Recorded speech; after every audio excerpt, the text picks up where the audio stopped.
आप देख रहे हैं अमर स्तंभ राजेश के साथ।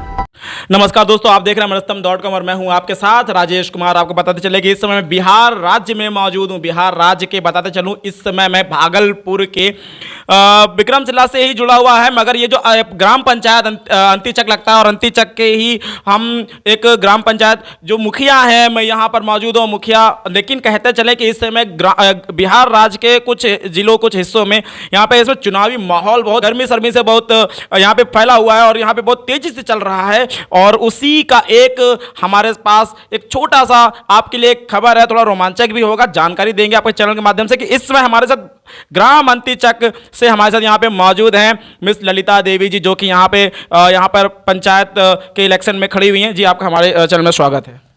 धन्यवाद।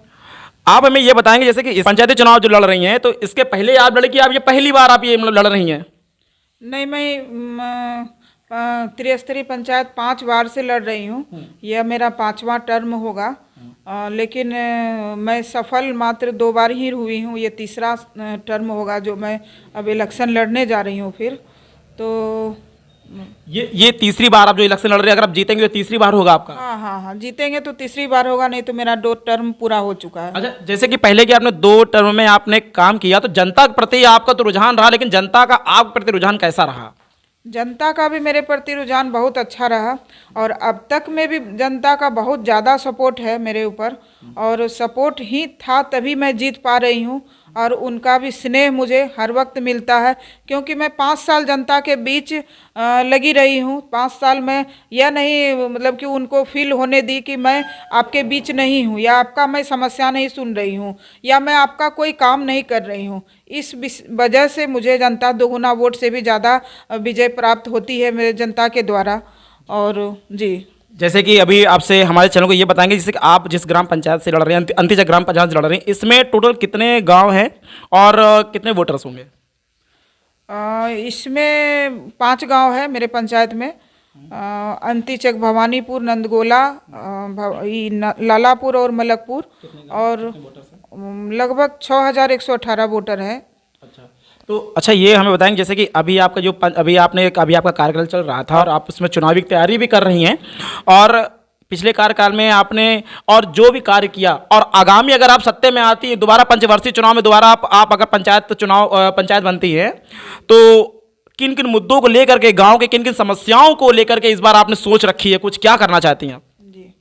समस्याएं तो इस बार मेरा बहुत कुछ हल हो चुका है। बिजली का समस्याएं जो है कि वो हल हो चुकी है। प्रधानमंत्री के द्वारा जो भी मतलब कि जो विद्युतीकरण गांव-गांव में किया गया है, वो मेरे गांव में भी सफल रहा है।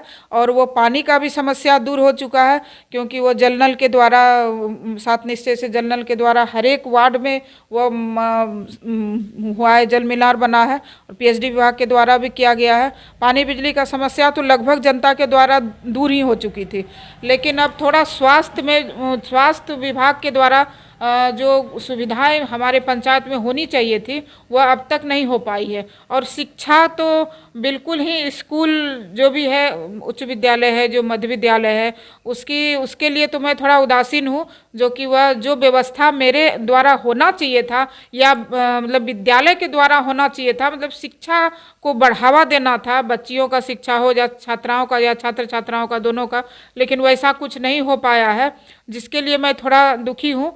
और इसके बाद मैं थोड़ा विक्रमशिला के लिए भी मैं प्रयासरत रही 5 साल। उसके लिए भी मैंने बहुत संघर्ष किया, जो कि विक्रमशिला विश्वविद्यालय का निर्माण होना था, क्योंकि वो विक्रमशिला अभी खुदाई स्थल मेरे ही पंचायत में है। ये एक प्राचीन स्थल है ना? जी, प्राचीन स्थल है, लेकिन आज तक सरकार इसके लिए उदासीन रही। और हम लोगों ने सुना कि न्यूज़पेपर विज्ञापन में भी पढ़ा कि 500 करोड़ रुपया केंद्र सरकार ने इनके निर्माण के लिए दिया, लेकिन अब तक वो नहीं हो पाया हम लोगों का। यह इसलिए हम लोगों ने संघर्ष किया कि अगर विक्रमशिला विश्वविद्यालय होता है तो मेरे ही पंचायत का नहीं, बल्कि ये क्षेत्र का विकास होगा, पूरे डिस्ट्रिक्ट का विकास होगा, पूरे प्रखंड का विकास होगा, कहलगांव क्षेत्र का विकास होता, लेकिन वह नहीं हो पाया है। और हम लोग प्रयासरत रहते हुए भी हम लोग नहीं कर पाए। जो भी हम लोगों का पावर था, हम लोग अपने पावर के अनुसार किए, नहीं कर पाए हैं। चलिए, यह भी समस्या मेरे लिए रह गई है। इसको भी पूरा करना है। और जो भी है आर्थिक स्थिति लोगों का मजबूत नहीं है हमारे गांव में, क्योंकि ज़्यादातर किसान और मजदूर वर्ग के लोग हैं, ज़्यादातर मजदूर वर्ग के ही लोग हैं। और गरीबी तो खैर है ही, हम चाहते भी हैं कि सरकारी योजना उन सब गरीबों तक पहुँचे जिनको उसकी ज़रूरत हो, और मैंने हर संभव प्रयास किया है कि उन तक ही पहुँचे, और आगे भी मैं प्रयास करती ही रहूँगी। और जो भी हो ठीक। जैसे अच्छा ये पूछना चाह रहे थे कि आपका जो आगामी समय चुनाव होना है उसकी तिथि कुछ बताएंगे हमारे चैनल पे? तो 8 दिसंबर को मैं यहाँ चुनाव होने वाला है कलगांव में, 2021। हाँ, 8 दिसंबर 2021 को मेरे यहाँ चुनाव होने वाला है।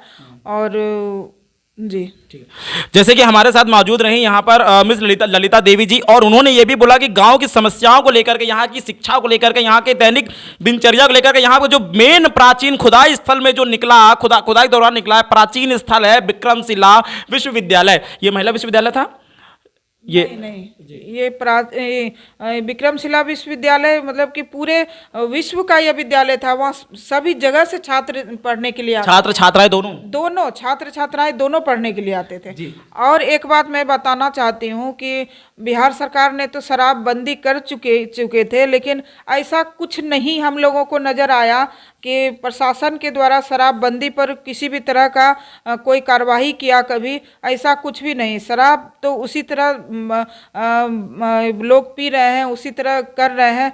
थोड़ा बहुत अंतर आया था, जो कि वो जैसे भी पहले होता था कि सड़क पर ऐसे होता था कि सड़क पर शराबी पी करके घूमता था, ऐसा नहीं हुआ। लेकिन शराबबंदी नहीं हुआ, जिसके कारण थोड़ा महिलाओं को बहुत परेशानी होती है शराबबंदी से। जैसे कि अब कुछ थोड़ा बहुत कमा के लाया, घर का जो मुखिया होता है उसके बाद वो 50% शराब में ही चला जाता है, आर्थिक स्थिति उसकी नीचे गिरती ही जा रही है। तो इसमें सुधार होनी चाहिए थी, लेकिन ऐसा कुछ भी नहीं हुआ। वैसे इसके लिए आपका क्या कदम रहेगा? अगर आप इसमें सुधार करना चाहें तो आप क्या कदम उठा सकती हैं? मैंने इसके लिए कदम उठाया भी था, मतलब शराबबंदी को मैंने पूर्णतः उस पर मैं मतलब अपने सख्त रही कि नहीं, शराब नहीं पीना है। मतलब महिलाओं को समझाया कि अगर पी करके भी आए तो उसको आप लोग रिएक्ट कीजिए, मतलब कि उसको निगेटिव रूप से लीजिए। और वो मतलब कि पुरुषों को भी मैंने बहुत समझाने का कोशिश किया था, और जहाँ तक हुआ मैंने प्रशासन की मदद लेकर के भी उनको मैंने दंडित करवाया था। और वो ठीक है, जो भी है हम अपने स्तर से, आखिर तो हमको जहाँ तक होगा हम तो वहीं तक कर सकेंगे ना। जी जैसे कि ललिता देवी जी ने बोला, काफ़ी सक्रियता दिखाई इन्होंने और गांव के प्रति, और यहाँ के समाज के जो गांव का जो समाज है उनके लिए भी उन्होंने काफ़ी कुछ सोचा है। रियली देखा जाए तो बिहार में यहाँ पर शराब बंद है। शराबबंदी को लेकर यहाँ पर लेकर बात करें, यहाँ पे शायद पिछले चुनावी दौर से मैं बताऊँ, जब यहाँ पे नीतीश कुमार जी यहाँ पे मुख्यमंत्री बने थे पिछले से लेकर इस बार भी वो बने हैं कि शराब को पूरी तरह से यहाँ पे बैन कर दिया गया। लेकिन उसके बावजूद जैसे कि यहाँ पर ललिता देवी जी का कहना है कि लोग अभी भी शराब के नशे में मिलते हैं। मतलब इसका यह है कि कहने से शराब चल रही है। इस पर उन्होंने अपने हिसाब से भी काफी कुछ करने की कोशिश की कि उसको खत्म कैसे किया जाए, बंद कैसे किया जाए। और इन्होंने सामाजिक रूप से इन्होंने एक मैसेज भी दिया लोगों को, एक संदेश भी भेजा कि इसको किसी ना किसी तरह से नेग्लेक्ट किया जाए और उसको इग्नोर किया जाए, इस पर ध्यान ना दिया जाए। चलिए इसी प्रकार से और आपको बताते चले कि हम इस समय बिहार राज्य में मौजूद है। यहाँ के हम चुनाव को लेकर के काफी सक्रियता को दिखाते हुए आपको मैं आगे भी ऐसी कुछ खबरें देता रहूंगा। बने रहे हमारे साथ देश दुनिया के बाकी बड़े तमाम खबरों के साथ। मैं हूं राजेश कुमार, स्तंभ.com से कैमरामैन अनंत कुमार के साथ।